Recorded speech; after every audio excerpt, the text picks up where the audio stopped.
Restaurant ஸ்டைலில் தம் பிரியாணி பார்க்கலாம். இது ரொம்ப கலர்ஃபுல்லாக ரொம்ப நல்லாவே இருக்கும். நீங்கள் ரெஸ்டாரண்ட்லாம் போய் இப்போ சாப்பிட்டீங்கன்னா ரொம்ப எக்ஸ்பென்சிவாக இதாக இருக்கும். ஆனால் வீட்டில் ரொம்ப ஈஸியாக பண்ணிடலாம். நான் ரொம்ப ஈஸியாக தான் பண்ணேன். ஒரு 10-15 மினிட்ஸில்.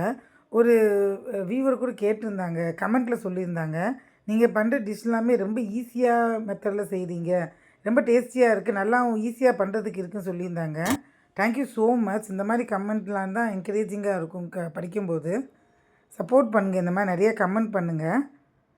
இதோட லிங்க் நான் வீடியோலையும் கொடுத்துருக்கேன். வீடியோவில் வந்து நிறைய இந்த மெஷர்மெண்ட்டு இதெல்லாமே ரொம்ப எக்ஸ்பிளைன் பண்ணி சொல்லியிருக்கேன். இதில் அவ்வளோ சொல்ல முடியல என்னால். பிகாஸ் நிறைய டிப்ஸ் அண்ட் ட்ரிக்ஸ் இருக்குது இதில். அதே மாதிரி செஞ்சிங்கன்னா சூப்பராக இருக்கும். பார்க்க அப்பியரன்ஸே பார்த்தீங்கன்னா ஃபோட்டோவில் தெரிஞ்சிருக்கும் உங்களுக்கு. ரொம்ப நல்லாயிருக்கும் டேஸ்டியாக. வீட்டில் இருக்கிற இன்க்ரீடியன்ட் தான், எக்ஸ்ட்ராலாம் எதுவுமே கிடையாது. நான் எதுவுமே போட மாட்டேன். இந்த க்ரீமு அந்த மாதிரிலாம் எதுவுமே சேர்க்க மாட்டேன். வீட்டில் வச்சதை வச்சு தான் பண்ணுவேன்.